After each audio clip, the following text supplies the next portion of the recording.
Halo, assalamualaikum Mas Imo. Waalaikumsalam warahmatullahi wabarakatuh, Pak Gus. Oh ya Mas Imo, ini hari kedua ini Idul Fitri tahun ini nih. Oh ya, Ya masih ini Mas, masih tanya jawab lagi nih Mas. Oh ya. Gimana Pak Gus? ini Mas, kapan waktu itu kan kita sering menilai kebun kan Mas. Menilai kebun itu kan produktivitasnya berapa kan gitu. Ada yang 24 ton TBS per hektar per tahun. Wah. Iya Pak. Tapi yang sering saya dengar sampai sering cerita gini, oh itu nggak adil kalau perluasan karena setiap kan beda-beda. Kadang terserang Ganoderma tinggal tinggal itu ada yang 90, tapi kok produktivitasnya lebih rendah sedikit. Tapi kalau dihitung per pohonnya jadi lebih tinggi kan Mas. Iya. Jadi itu gimana Mas? Mana yang baik itu hitungannya per luas atau per pohon gitu? Iya. Iya. Ya. Ya Pak Gus. Sebelumnya ya para netizen ini bagus saya karena belum mengucapkan ini Pak. Oh ya. Jadi mohon maaf lahir batin. Jadi Ya, mudah-mudahan bapak-bapak para netizen di tanah air dalam kondisi sehat walafiat dan Amin. lekas pandemi COVID-19 ini lekas berakhir dan kita bisa jumpa kopi darat di Oh, ya. manapun berada kan gitu Pak. Iya betul. Dan Mas. mudah-mudahan ketika kita kunjungan di suatu tempat nanti bisa kopi darat ngopi bareng terus sambil diskusi masalah kebun kelapa sawit ya Pak Gus ya. Iya. Kan itu. Udah berapa bulan kita nggak pergi-pergi? Iya. Iya Pak. Iya. 2 bulan ini Oh, 2 kita bulan. bisa pergi kemana-mana tapi Iya. ini pertanyaan menarik Pak, diskusi di lebaran kedua ini. Jadi potensi produksi ketika kita melihat potensi yang dikeluarkan oleh Pusat Penelitian Kelapa Sawit itu Pak Agus. Iya. Jadi sebenarnya dasar produksi itu dihitung dari populasi juga Pak Agus. Oh gitu. Jadi Iya. dianggapnya misalkan secara populasi yang Pak Agus sering cerita populasinya 136 kan gitu. Iya. Tapi PPKS selalu menghitungnya dari 132 Pak Agus. Oh, gitu. Itu dianggap yang empatnya itu ya pohon produktif maupun pohon jantan seperti itu. Iya. Oh gitu. Nah, sehingga yang dihitung potensi ini 132, yang 132 itu di breakdown Pak Agus itu berdasarkan dari populasi per pohon, itu potensi berat tandan dikalikan dengan tandan per tahun kan ya, Oh Pak. iya. Nah, dari itu sebenarnya hitung-hitungannya sangat sederhana karena cuma jumlah tandan dikalikan dengan berat tandan kan Pak Agus. Oh iya. Karena potensinya yang dihitung itu kan berdasarkan potensi rata-rata Pak Gus.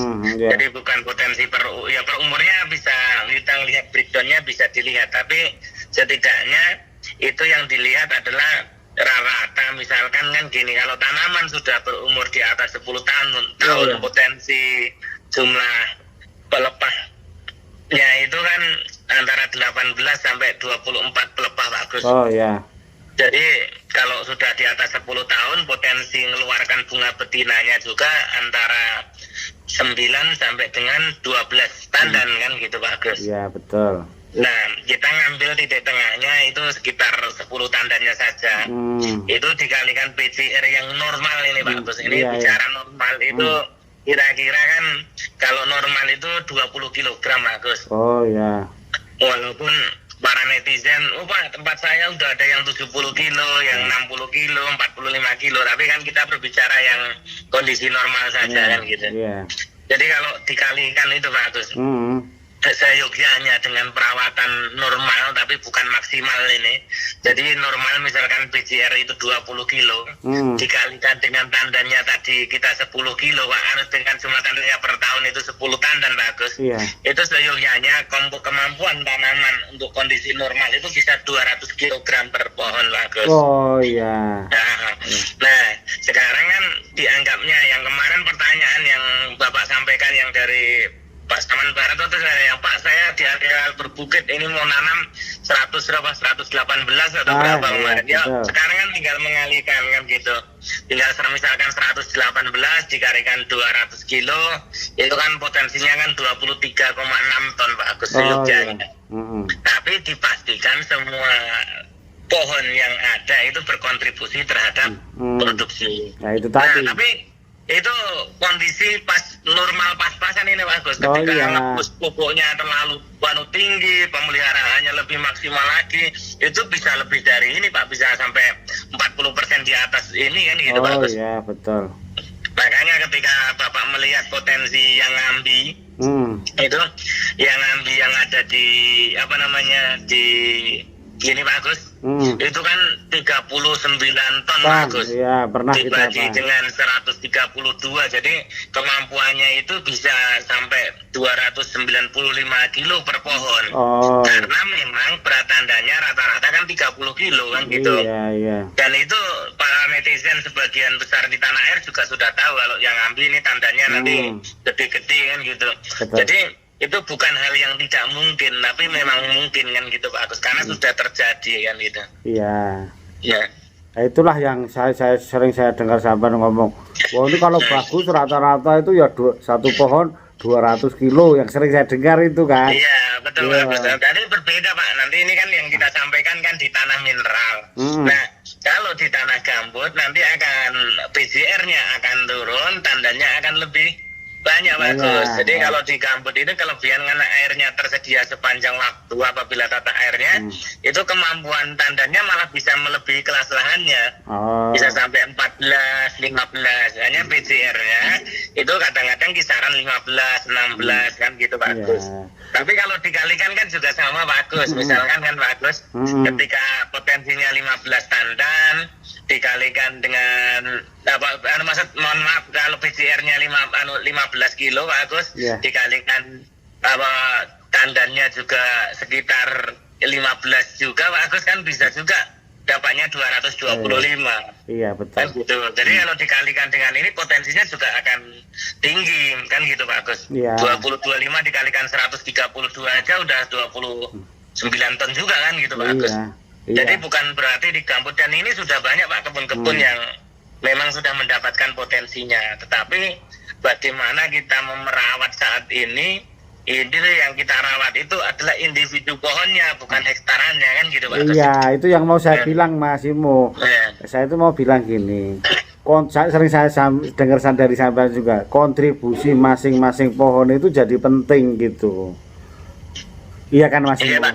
Iya Pak. Ya, jadi jangan abaikan ada 1, 2, 3 pohon yang tidak berkontribusi. Ya kita berusaha semua masing-masing berkontribusi. Kita juga gitu. pernah membahas itu Pak Agus yang pernah di sesi kita. Sebenarnya kapan sisipan itu dimulai kan gitu Pak Agus. Ya itu sebenarnya harus dilakukan itu Pak Agus ketika kita sudah 3 bulan tanam, ya itu harus kita sensus dan harus kita sisipkan gitu. Itu tujuannya sebenarnya yang Pak Agus sampaikan ini kan gitu. Mas itu belum pernah kita bahas itu, belum. Apa belum Pak? Kayaknya udah pernah kita diskusi Pak Agus. Belum kok, lupa kok. Jadi tapi yang sekaligus ini Mbak, itu tadi kontribusi pohon itu secepat mungkin itu tadi, karena harus mengejar. Terus ini Mas, yang aku pernah dengar sampean itu ngomong gini, kalau mau yang biasa-biasa 150 kilo lah per pohon. Aku pernah dengar itu, gimana itu Mas? Ya kan gini Pak Agus, jadi ada yang kadang-kadang kita melupakan. Jadi mupuk itu kan hanya kebutuhan apa namanya pas punya uang, sehingga kadang-kadang hanya semester 1 aja dipupukkan gitu Pak. Ya sehingga kalau pas dipupuk cuma semester 1 otomatis kan pasti keluarnya tandan pun cuma ya ininya aja kan gitu Pak Agus. Dan berat tandannya pun juga nggak bagus kan gitu Pak Agus. Nah itu biasanya kita dapat tuh jumlah tandan 1 tahun hanya sekitar 8 tandan kan gitu Pak Agus. Dan PCR-nya juga hanya mungkin cuma 18 kan gitu. Makanya sebenarnya 8 kali itu Pak, 8 kali 18 itulah Pak, sekitaran itu. Makanya cuma 150 kilo atau 144 kilo itu bisa didapat. Hanya kan kenapa rugi kita kalau mau melihara cuma setengah-setengah, padahal potensinya bisa lebih tinggi dari itu kan gitu Mas. Iya kan ini sebagai dasar lah Mas. Kalau kita ingatnya itu kan yang gampang-gampang aja. Satu pohon itu ketemu 150 atau 200 kilo setahunnya itu kan melihat ini bisa ditelusur di belakangnya ini kan. Pengelolaannya sudah maksimal atau optimal belum kan kira-kira gitu kan? Iya Pak, itu Pak, ini sebenarnya mungkin judulnya supaya enak Pak. Jadi evaluasi produksi skala petani kan gitu. Jadi yang dilihat pertama itu sebenarnya bagaimana kita melatih atau mengajari netizen untuk bagaimana mereview produksinya dengan mencatat setiap panennya. Iya betul. Yang dicatat ada dua aja. Yang dicatat pertama adalah jumlah tandan panen, yang kedua adalah kilogram panen. Kalau kilogram saya yakin bapak ini akan ingat pak, karena kemarin panen segini gitu kan gitu. Tapi jumlah tandan ini kadang-kadang lupa. Nah, kalau BCR itu kan nggak perlu dicatat pak, karena hanya kilogram timbangan dibagi tandan kan. Itu aja perlu dari disampaikan ke kita. Tapi perlu diketahui nyatatnya harus per tahun tanam, jangan campur-campurkan kan gitu pak. Terus, walaupun saya rasa ya uangnya pun mungkin udah nggak tersimpan pak Agus, tapi ya lumayan banget. Tapi kan setidaknya catatannya untuk mengevaluasi produksi tadi. Ya jangan nyatet punya tetangga pun dicatat nah mas gitu. Ya nggak diperkenankan kan gitu. Enggak itu nambah-nambahi masih ya kan.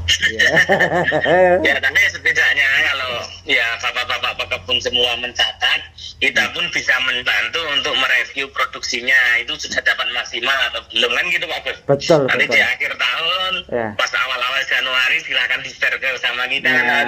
Pak ini produksi saya, ini mohon masukannya apa yang bisa ditingkatkan dari jumlah tandannya atau jumlah tandannya, jadi kita pun bisa mereview dan mudah-mudahan ini bermanfaat Pak untuk para netizen kan gitu. Iya ini kan untuk apa aja analisis yang mudahnya gitu. Iya analisis sederhana lah kan gitu Pak. Nah iya betul. Terima kasih Mas Imo. Iya Pak Agus, jawabannya bermanfaat walaupun di situasi lebaran karena pandemi kita bisa bermanfaat untuk orang lain Mas. Oke, matur nuwun. Assalamualaikum warahmatullahi wabarakatuh. Waalaikumsalam warahmatullahi wabarakatuh.